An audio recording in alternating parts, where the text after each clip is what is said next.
हुमायूं की मृत्यु के समय अकबर पंजाब के कन्नौज जगह पर थे।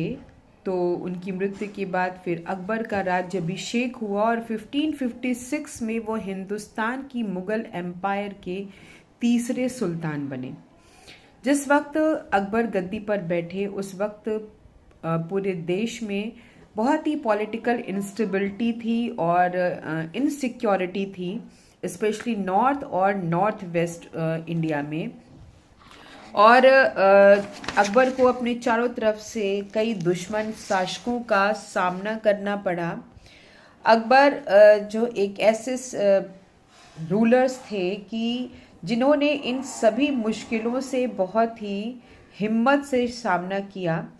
हुमायूं की डेथ के बाद उनके जो most trusted officer Bairam Khan थे, उनके अंगरक्षक में जब अकबर आए तो अकबर ने अपने आप को साबित करने के लिए 1556 में पानीपत का द्वितीय युद्ध लड़ा अगेंस्ट द हेमू। ये हेमू के साथ जो इनका युद्ध हुआ था पानीपत का दूसरा, इस युद्ध में अकबर ने अपने आप को एज अ रूलर प्रूफ किया कि नाउ अब उसकी उम्र चाहे 13 वर्ष की हो या 14, लेकिन वो हिंदुस्तान की सल्तनत को संभाल सकते हैं।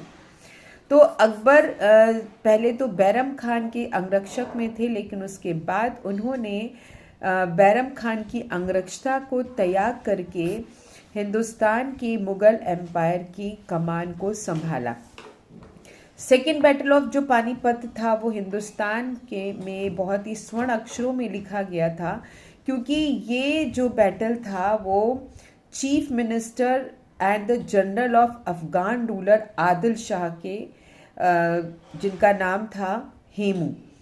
और ये बहुत ही सीरियस बैटल था जिसमें कि दिल्ली और अजमेर की जो पावर थी वो अब मुगल्स के पास में आ गई थी। और देन ही declared himself an independent ruler. और उसके साथ ही ये सेकेंड बैटल में हमारे हिंदुस्तान को एक नई डायनेस्टी दी, एक ऐसी डायनेस्टी दी जिसने 1707 तक सफल हमारे हिंदुस्तान में शासन किया। ये मुग़ल एम्पायर लाहौर, मुल्तान, अजमेर, जयपुर, ग्वालियर, इन सारे राज्यों में भी इस सल्तनत की पताका फैली हुई थी।